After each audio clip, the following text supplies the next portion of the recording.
Aujourd'hui, nous verrons le lipœdème, une maladie méconnue souvent confondue avec l'obésité et le lymphœdème. Nous discuterons notamment ce que c'est que le lipœdème, comment il se manifeste, la différence entre le lipœdème, l'obésité et le lymphœdème, et ce qui peut réduire et soulager le lipœdème.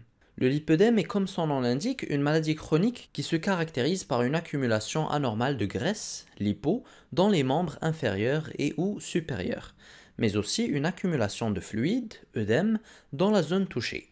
Les personnes atteintes de cette maladie ont des jambes et ou des bras disproportionnés par rapport au reste de leur corps en raison de l'accumulation de graisse et d'œdème. Et cet œdème peut aussi être responsable de douleurs ou d'une sensibilité au toucher. On pourrait penser que le lipœdème est une forme d'obésité, mais ce n'est pas le cas.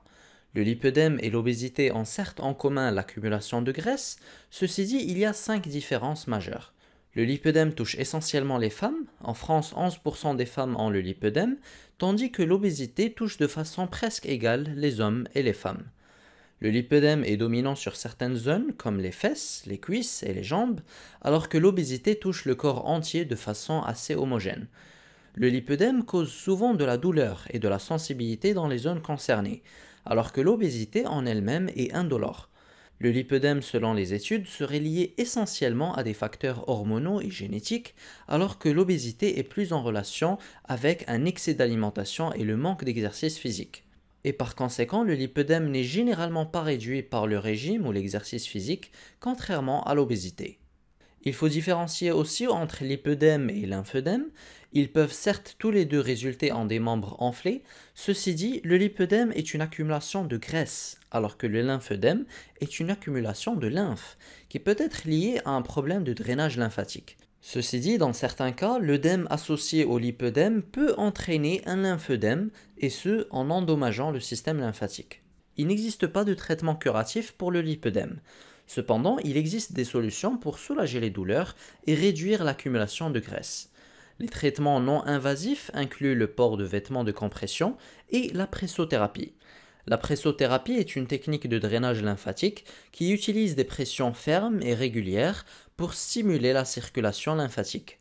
En utilisant cette compression pneumatique, les appareils de pressothérapie aident à stimuler le système lymphatique, ce qui peut améliorer le drainage lymphatique et réduire l'enflure et les déchets dans les zones affectées, améliorant ainsi l'apparence de ces zones. La pression externe appliquée par l'appareil peut également aider à rompre le tissu fibreux qui peut se former dans les zones affectées du corps, ce qui peut réduire encore plus les symptômes du lipœdème, à savoir l'inconfort et la douleur. Des études scientifiques ont étudié l'efficacité de la pressothérapie dans la prise en charge des symptômes du lipœdème. Parmi elles, on retrouve une étude publiée dans le Journal of Lymphedema en 2015 qui a évalué l'utilisation de la pressothérapie dans le traitement du lipœdème. L'étude a montré que la pressothérapie améliorait la douleur et la lourdeur dans les jambes, ainsi que le volume des jambes et la tonicité des tissus. Une autre étude publiée dans le European Journal of Lymphology and Related Problems en 2019 a montré que l'inclusion de la pressothérapie dans la prise en charge était plus efficace, que ce soit pour réduire la douleur et l'œdème, mais aussi pour améliorer la qualité de vie. Et enfin, une étude publiée dans l'International Journal of Medical Sciences en 2020 a conclu que la pressothérapie entraînait des améliorations significatives du poids corporel, de l'indice de masse corporelle et du pourcentage de graisse corporelle. La pressothérapie peut être réalisée en cabinet médical ou à domicile grâce à des appareils spécifiques tels que les bottes de pressothérapie FITEM. Ces bottes sont faciles à utiliser et peuvent offrir un soulagement efficace des symptômes du lipœdème.